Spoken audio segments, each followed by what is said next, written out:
Hey everybody, Sprocket here again. Just in the process of cleaning some of the grease and grime out of this here lower control arm, and found some interesting wear.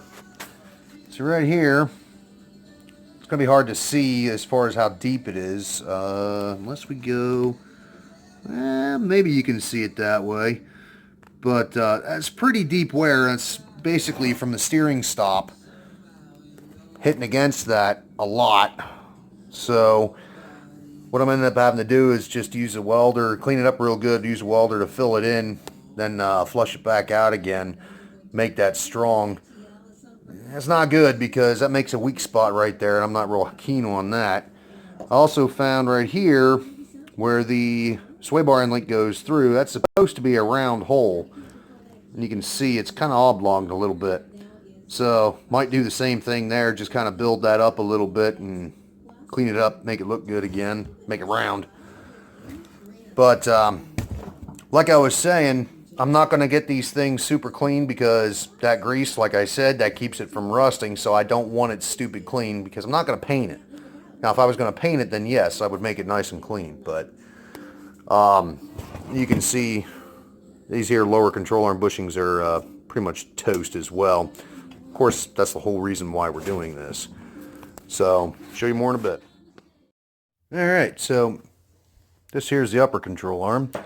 Just got the ball joint out. What I ended up having to do, these here 4 rivets, remember I told you when when I was doing the Nova, that if it still has rivets in the upper ball joint, that means they're still factory originals, because that's how they put them in. New ones come with bolts.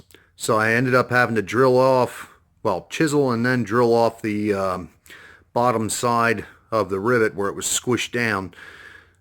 So what I'm going to do now is take my cutting wheel, right there, and we're going to shave these off, and then, oh, excuse me, then I'm going to use my punch over there, and I'm going to knock the rest of them out.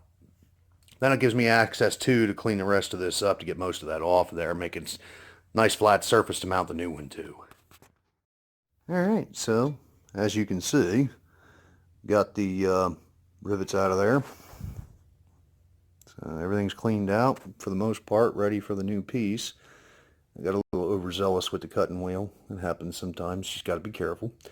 So, show you what these look like. So, this is all you would see from the bottom side here. Okay.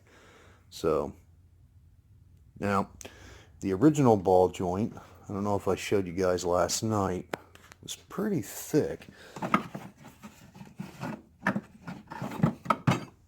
So, here's the original one. Alright. So it's kind of big and bulky. I'll grab one of the new ones so I can show you. Alright, upper ball joint.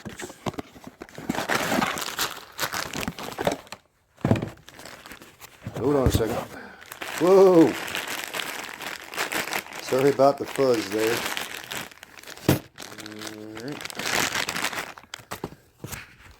Okay, so there's the original.